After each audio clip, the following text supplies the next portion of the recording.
शिवाय, जय महाकाल, जय माता दी। भगवान शिव जी आपको और आपके पूरे परिवार को हमेशा सुखी और सुरक्षित रखें। इसी कामना के साथ आज का वीडियो हम शुरू करेंगे। दोस्तों, आज इस वीडियो में हम विस्तार से बात करने वाले हैं पीरियड्स और पूजा की।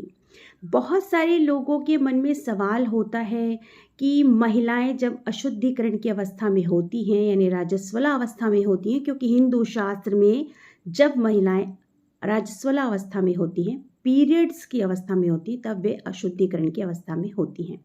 तो बहुत सारे लोगों का सवाल ये उठता है कि पीरियड्स के कितने दिन बाद हमें वाल धोने चाहिए, पीरियड के कितने दिन बाद हमें पूजा करनी चाहिए और हमें मांग में सिंदूर भरना चाहिए या नहीं भरना चाहिए।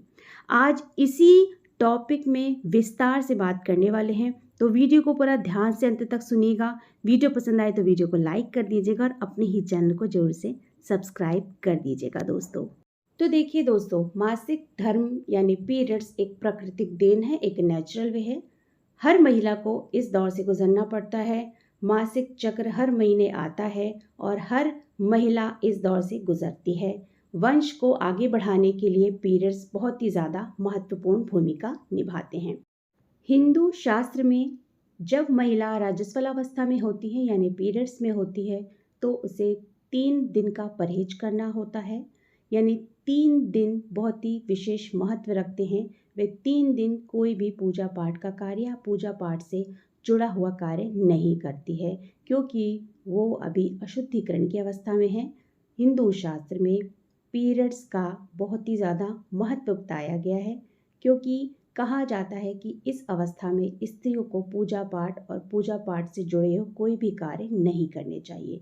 तो 3 दिन विशेष रूप से बहुत ही महत्व बताया गया है कि 3 दिन तक विशेष रूप से आपको कोई भी पूजा पाठ का और पूजा पाठ से जुड़े हुए कोई भी कार्य आपको नहीं करने हैं।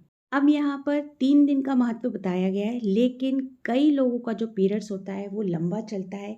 यानी कई ऐसी माताएं बहनें हैं जो 6 दिन तक उनका जो है वो मासिक चक्र चलता ही चलता है। तो अब ऐसे में उनका प्रश्न उठता है कि 3 दिन का महत्व बताया गया है, तो क्या हम चौथे दिन से पूजा करने लगे?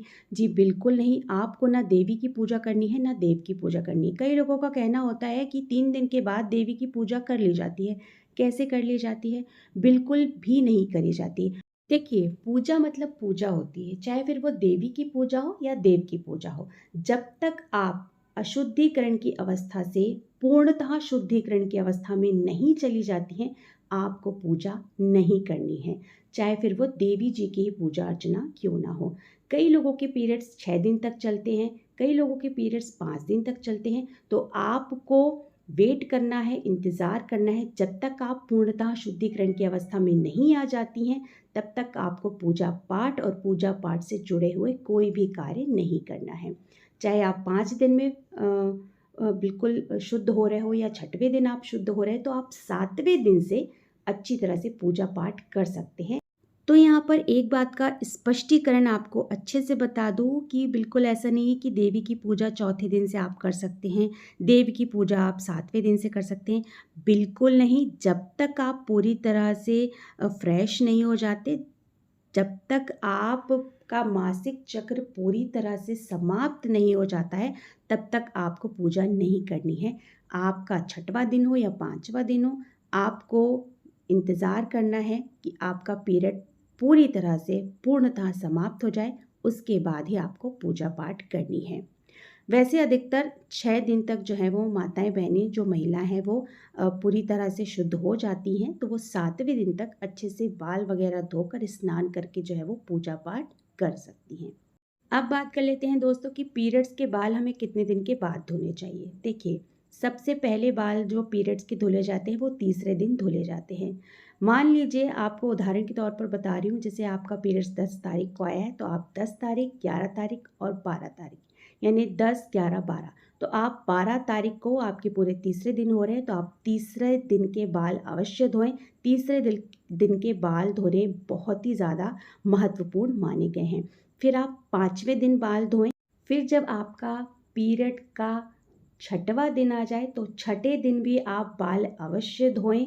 पूर्णतः स्नान करके अच्छे से बाल वगैरह धोकर आप 7वें दिन से पूजा पाठ और पूजा पाठ से जुड़े हुए कार्य को पूर्णतः शुरू कर सकते हैं। लेकिन पीरियड्स के दौरान, मासिक चक्र के दौरान आपको पूरे 3 बार बाल धोने हैं। एक तो तीसरे दिन के बाल धोने हैं, फिर आपको 5वें दिन के बाल धोने हैं, 6ठे दिन के बाल धोकर 7वें दिन पूर्णतः शुद्ध होकर स्नान अच्छे से करके बाल वगैरह धो के 7वें दिन आप पूजा पाठ कर सकते हैं।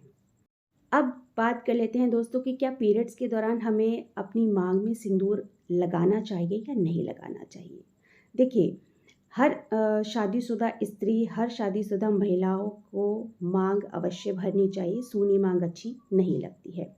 तो जब आपका मासिक चक्र चालू हो जाता है, उस दौरान आपको लिक्विड वाला सिंदूर और जो स्टिक वाला सिंदूर, आजकल तो बहुत ही ज़्यादा मार्केट में अलग अलग तरह के जो सिंदूर आते हैं, आप वो एक लेकर रख सकते हैं। और पीरियड्स के दौरान आप स्टिक वाला सिंदूर और या फिर वो लिक्विड वाला जो सिंदूर आता है, आप वो लगा सकते हैं। लेकिन जो शादी वाला जो सिंदूर होता है ना, सूखा लाल कलर का और पीला कलर का, जो हमारा सिंदूरा हम जो संभाल कर रखते हैं शादी के समय जो हमें मिलता है, उसका सिंदूर लेकर आपको नहीं लगाना है। क्योंकि वो जो सिंदूर होता है पीला और लाल, उसमें बहुत ही ज़्यादा शक्ति होती है, उसका एक अलग ही विशेष बहुत बड़ा महत्व होता है।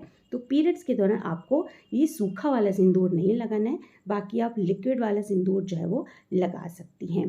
तो इस बात का आपको ध्यान देना है, सूखा सिंदूर ना लगाएं, आप लिक्विड सिंदूर लगाकर जो है वो बाहर कहीं जा सकती हैं।